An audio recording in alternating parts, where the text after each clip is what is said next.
On a clear day, the channel dividing Chios from the Turkish coast does not look like a channel at all. The nooks and crevices of Turkey's western shores, its wind turbines and summer homes could, to the naked eye, be a promontory of the Greek island itself. For the men, women and children who almost daily make the crossing in dinghies and other smuggler craft, it is a God-given proximity, the gateway to Europe that continues to lure. Samuel Onek crossed the sea almost a year ago on 1 June. Like those before him, and doubtless those who will follow, he saw the 5-mile stretch as the last hurdle to freedom. "You could say geography brought me here," said the Nigerian, a broad smile momentarily dousing his otherwise dour demeanor. "But it was not supposed to keep me prisoner." Refugee flows via Greece were meant to stop when the EU and Turkey announced what was seen as a pioneering agreement to stem the influx in March 2016. In Chios, like other Aegean isles, residents initially welcomed the accord. It was short-lived. The influx, one that saw more than 850,000 refugees arrive into the country in 2015, was soon replaced by a steady flow, with asylum seekers arriving in groups that were sometimes small, sometimes large, but always propelled by the same ambition: to reach Europe by way of its southern shores. On Chios, more than 825 asylum seekers, the vast majority Syrians, arrived from Turkey in March.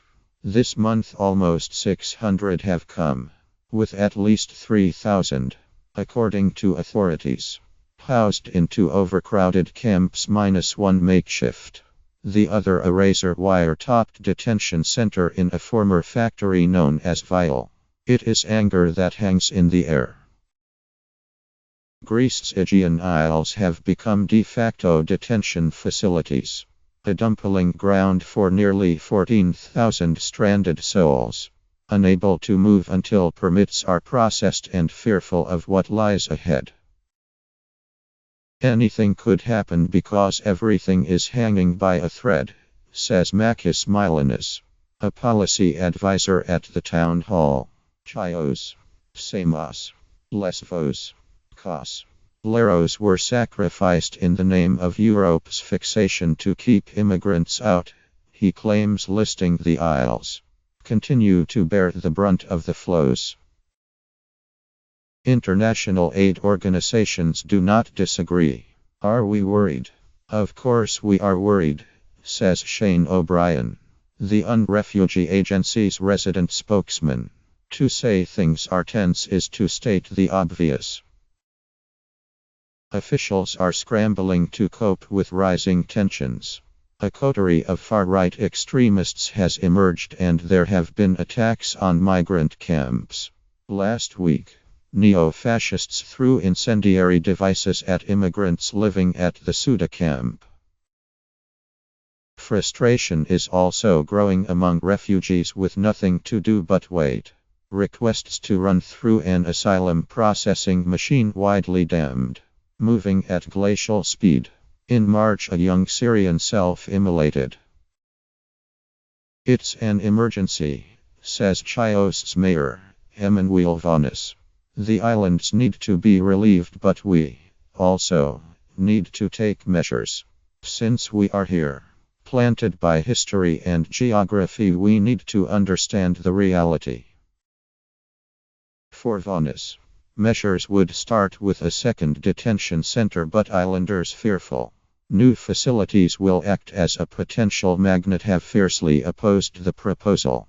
Tourism, once an economic mainstay, has dropped precipitously with charter planes no longer flying in. "It's been a catastrophe for locals," says Manolis Sideratos, who owns a gas station in Chios town. From one end to the other, the island is now identified with desperate refugees. You protest about it and you are branded a fascist. All we are saying is that all our islands have to stop being filters to Europe. Surely there is a legal way for people to leave places like Syria.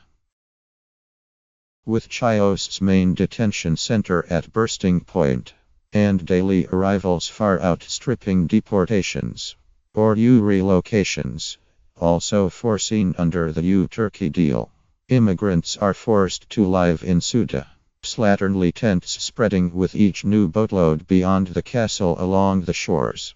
Girdle Chios town. In conditions deplored by human rights groups, cases of self-harm, mental illness and attempted suicides have reportedly soared, prompting mounting concerns that unless resolved the risks of radicalization will also grow. The conditions are very bad, says Onek, who has lived under a soiled tarp in Suda since his arrival. There was a day recently when everyone in the camp got very sick because of the food. There was a mini riot. The Nigerian's initial request for asylum has already been rejected, brandishing a set of medical papers, including a doctor's testimonial that he suffers from pulmonary disease. The 27-year-old claimed he would be killed immediately if he returned home.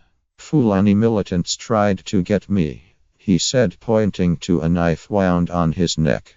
They killed my father and 2 sisters and I have death certificates to prove it. I will make another request. Refugees can apply twice for asylum before being deported back to Turkey under the U deal. Many say they want to get to the mainland where camps house around 46,000 migrants, and conditions are said to be better.